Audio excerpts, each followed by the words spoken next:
नमस्कार दोस्तों, मैं विकास आप सबका स्वागत करता हूं आपके अपने यूट्यूब चैनल एजुकेटर विकास पर। कैसे हैं मित्र? उम्मीद करता हूं सब लोग बढ़िया होंगे और आपकी तैयारी भी बढ़िया चल रही होगी। यह क्लास टीजीटी पीजीटी कला विषय से संबंधित है, जिसमें हम कुछ महत्वपूर्ण क्वेश्चंस को डेली सॉल्व करते हैं और उनका एक्सप्लेनेशन भी साथ साथ करते हैं। चलिए, अगर चैनल पर पहली बार आएँ तो प्लीज़ चैनल को सब्सक्राइब कर लीजिएगा और वीडियो ज़्यादा से ज़्यादा शेयर करिएगा। चलिए, आज की बेहतरीन क्लास को करते हैं स्टार्ट। आज का पहला क्वेश्चन है, बादामी गुफा की खोज किसने किया था? Option A John Smith, option B Anand Kumar Swamy, option C Stella Kramrisch and last option D इनमें से कोई नहीं।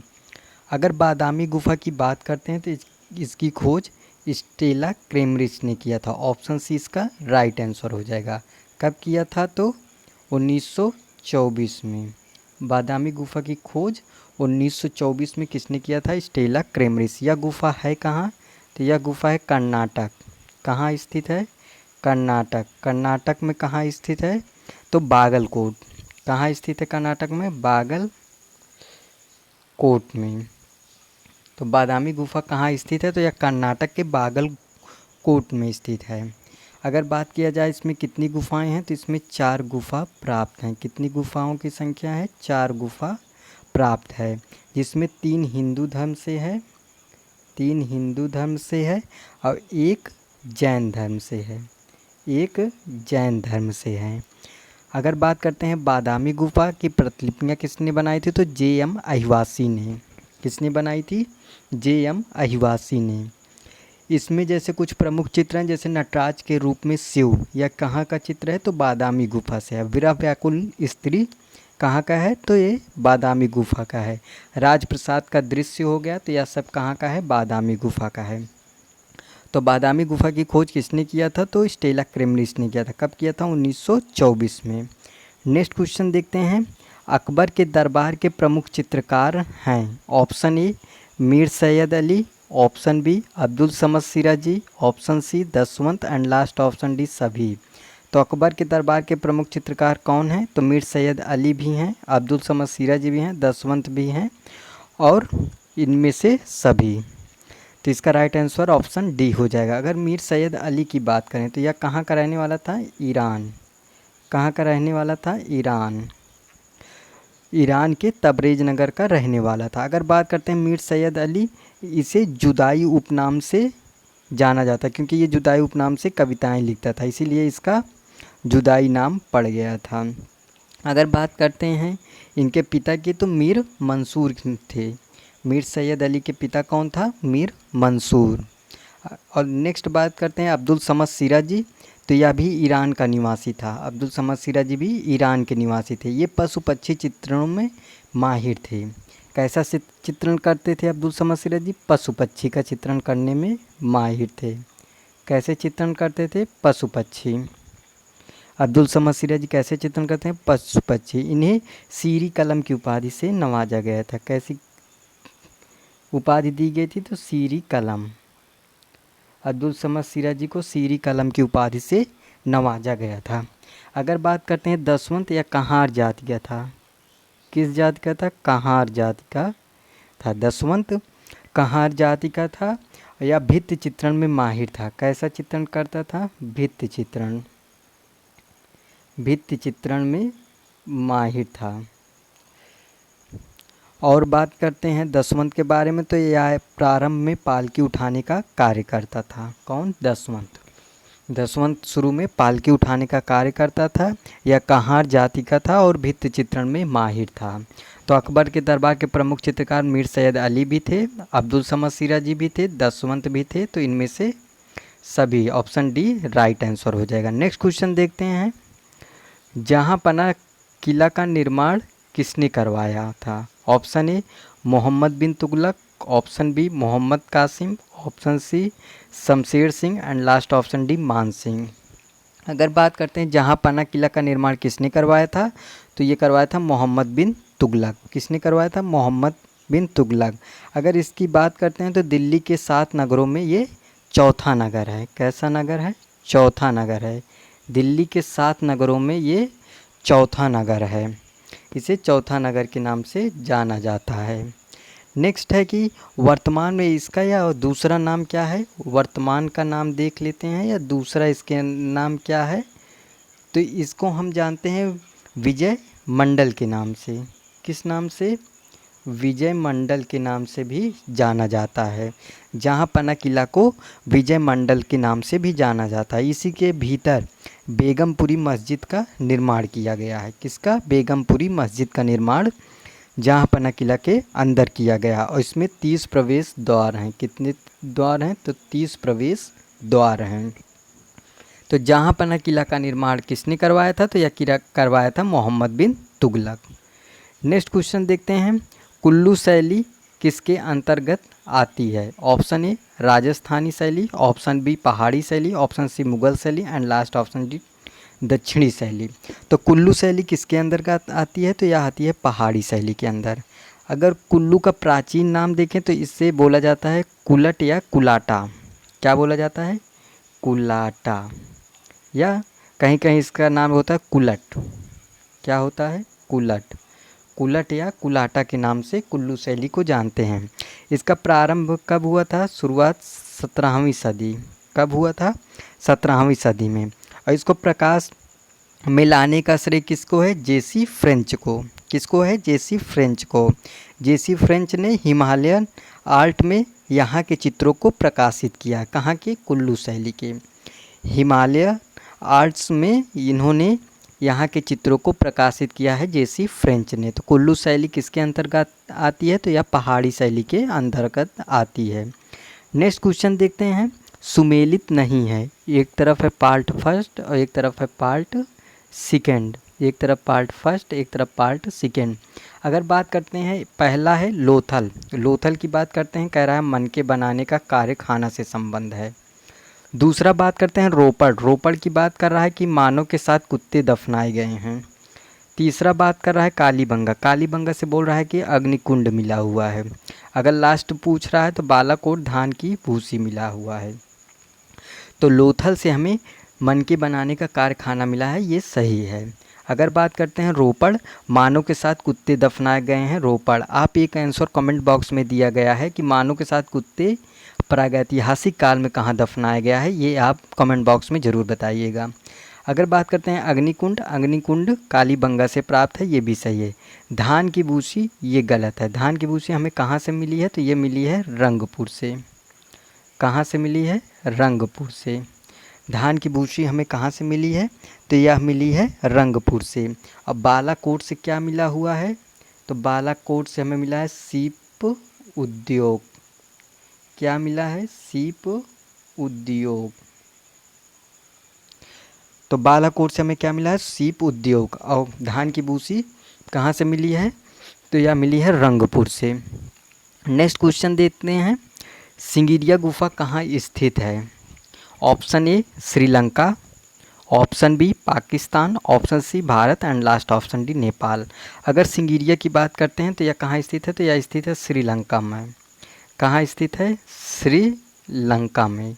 और श्रीलंका में कहाँ स्थित है? श्रीलंका में एक ज़िला है, कहाँ? मटाले। कहाँ? मटाले। तो यह श्रीलंका के मटाले ज़िले में स्थित है। अगर इसकी खोज की बात करते हैं तो खोज कब हुई थी सिंगिरिया गुफा की? तो 1830 में। किसने किया था? मेजर फोमर्स ने। किसने किया था? मेजर फोमर्स ने। सिंगिरिया गुफा की खोज किसने किया था? तो 1830 में मेजर फोमर्स ने। अगर सिंगिरिया गुफा की बात करते हैं तो यह किससे संबंधित है? बौद्ध धर्म से। बौद्ध धर्म से संबंधित है, इसलिए हम इसे पढ़ते हैं। और बात करते हैं सिंगिरिया गुफा में कितनी गुफाएं हैं? 6 गुफाएं हैं। सिंगिरिया में कितनी गुफाएं हैं? 6 हैं। प्रमुख 2 गुफाएं हैं, जिसमें एक ए माना जाता है, एक बी माना जाता है। उसी में 21 रूपायणियों का चित्रण किया गया है सिंगिरिया गुफा में। अगर बात करते हैं इसकी प्रतिलिपियाँ किसने बनाई थी? तो 1889 में। किसने? 1889 में ए मूरे ने सिंगिरिया गुफा की प्रतिलिपियाँ बनाई थी। वह कहाँ स्थित है, मतलब कहाँ सुरक्षित है या स्थित है? तो कोलंबो संग्रहालय में। कहाँ संरक्षित है? तो कोलंबो संग्रहालय में। सिंगिरिया गुफा कहाँ स्थित है? तो यह श्रीलंका के मटाले ज़िले में स्थित है। नेक्स्ट है तारीख़-ए-यामनी। तारीख़-ए-यामनी के लेखक हैं। Option A Utbi, option B Firdausi, option C Baihaqi and last option D Alberuni. अगर बात करते हैं तारीख यामनी के लेखक कौन है तो वह है उत्बी। अगर हम बात करते हैं फिरदौसी तो फिरदौसी की एक प्रमुख पुस्तक है शाहनामा।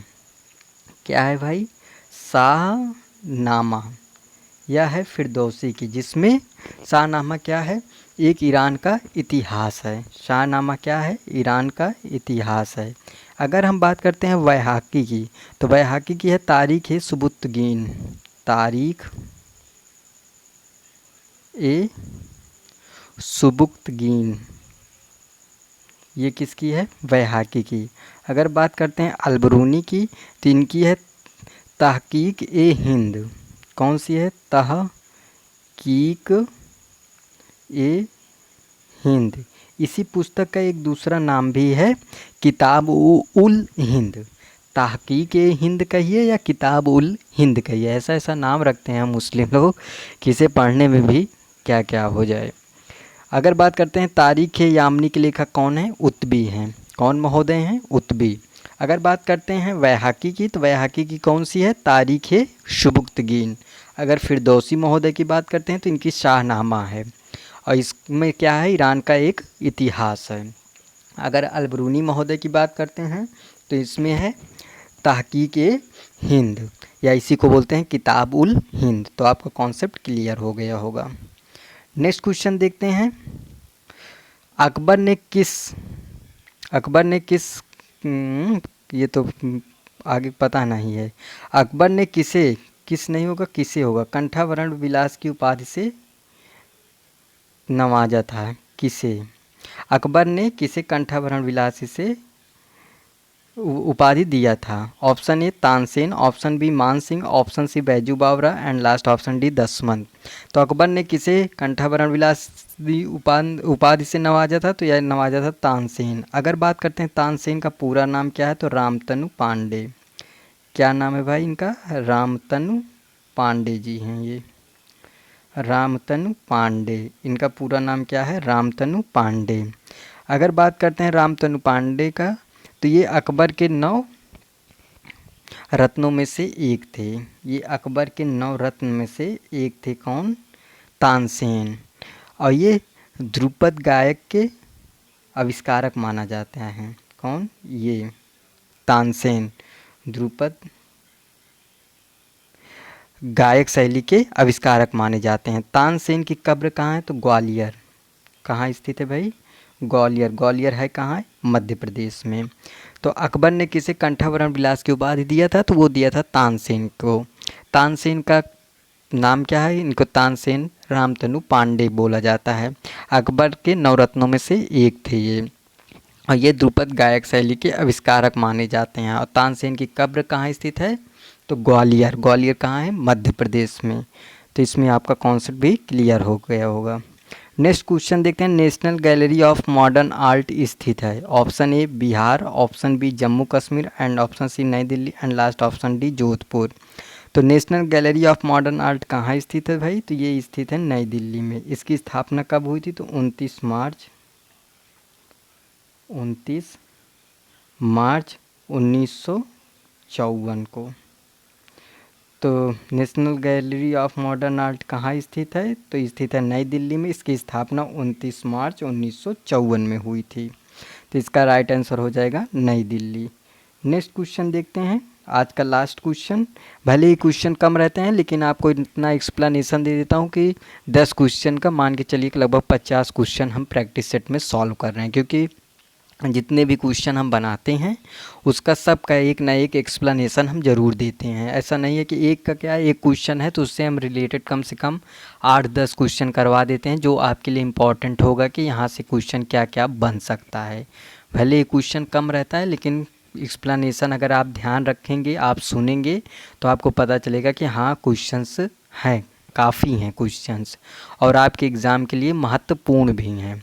और दूसरी चीज़, अगर आपको जो पता ना रहे, सुनने पे तो याद आ जाता है लेकिन उसको नोट डाउन कर लिया करिए आप कॉपी में, क्योंकि वो एक बार में क्या होता है कि सुनने में तो याद हो जाता है लेकिन कुछ समय बाद वो बातें दिमाग से निकल जाती हैं। तो इस वजह से आप उसे क्या करा करिए, आप नोट डाउन ज़रूर कर लिया करिए। तो इसमें लास्ट क्वेश्चन आज का है। तो लास्ट क्वेश्चन पूछ रहा है इसमें कि लाल का विरोधी रंग। तो पहले इसमें हमने इसका कई बार करवाया है, तो मैंने आज भी सोचा कि एक बार इसका कॉन्सेप्ट और अच्छे से करवा लूँ, क्योंकि ये क्वेश्चन बनेगा ज़रूर एग्ज़ाम में। ये कन्फर्म है कि ये क्वेश्चन आएगा इस प्रकार से। तो इसमें पहले इस तरह बना लो, उसके बाद क्या करो इसमें कि पहले प्राइमरी रंग लिख डालो।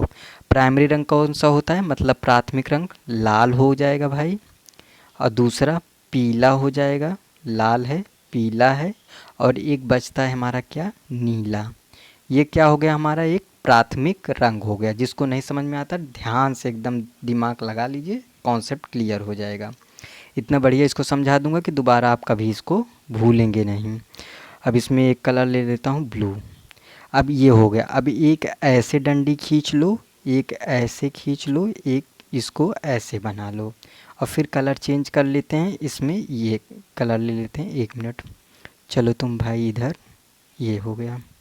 अब इसमें क्या करो, हमने क्या लिख लिया पहले, प्राइमरी रंग। अब हम सेकेंडरी द्वितीयक रंग लिख लेते हैं। सेकेंडरी रंग में कौन सा हो जाएगा हमारा पहले, तो यहाँ पर हम लिख देते हैं नारंगी। कौन सा रंग, नारंगी। ये हमारा नारंगी हो गया। ये हमारा कौन सा हो जाएगा, हरा। और ये हमारा कौन सा हो जाएगा, बैगनी। ठीक, उम्मीद करता हूँ ये भी आपको समझ में आ गया होगा। अब देखो, अब हमारा स्ट्रक्चर बन गया। पहले हमारा प्राइमरी लाल, पीला और नीला, ये हमारा कौन सा है, प्राथमिक रंग है। और नेक्स्ट हमारा है क्या, सेकेंडरी रंग। सेकेंडरी रंग नारंगी, हरा और बैगनी। ये आपको दिमाग में रट जाना चाहिए। डायरेक्ट पूछ लेगा कि इसमें कौन सा सेकेंडरी रंग है, इसमें कौन सा प्राइमरी रंग है, तो आपसे डायरेक्ट एग्ज़ाम में ये क्वेश्चन पूछता है। अब हमसे क्वेश्चन कर रहा है लाल का विरोधी रंग। लाल के सामने कौन सी डंडी है, हरा। कौन सी डंडी है भाई लाल के सामने, हरा। तो इसमें राइट आंसर हो जाएगा हरा। और हरा का विरोधी पूछेगा, तो हरा का विरोधी कौन सा है, लाल। कौन सा है भाई, लाल। अगर यही पूछेगा नीला का विरोधी, नारंगी। नीला का विरोधी कौन सा है भाई, नारंगी। और नारंगी का विरोधी नीला। ना ना बराबर, ना से नीला ना से नारंगी। तो नारंगी का विरोधी नीला, नीला का विरोधी नारंगी। पीला का विरोधी बैगनी, पीला का विरोधी बैगनी, बैगनी का विरोधी पीला, बैगनी का विरोधी पीला। तो ये हमारा स्ट्रक्चर है, इससे आप कुछ भी पूछ सकते हैं। अगर आप कभी भी ये क्वेश्चन पूछता है ऐसे घुमाकर कहानी की तरह, कि जैसे हमने लाल रंग को देखा और आँख बंद किए, तो हमें आँख बंद करने पर कौन सा रंग नज़र आएगा।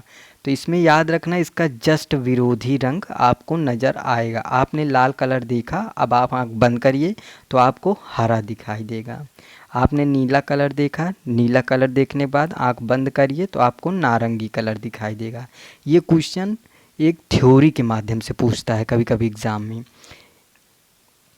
कि आपने कहीं पर लाल रंग देखा, लाल रंग देखने के बाद आपने आँख बंद किया तो आपको कौन सा रंग दिखाई देगा। तो आप इस प्रकार से बता सकते हैं कि उसका जस्ट विरोधी रंग हमें दिखाई देगा। ये एग्ज़ाम में क्वेश्चन बनता है एक कहानी की तरह। तो चलिए आज का ये क्लास हुई समाप्त। आपका क्या स्कोर होता है कमेंट बॉक्स में ज़रूर बताइएगा। आपको वीडियो कैसे लगी आप ज़रूर शेयर करिएगा। आपका कितना स्कोर होता है ये भी आप बताइएगा, तो उसी प्रकार से हम क्वेश्चंस को देखेंगे।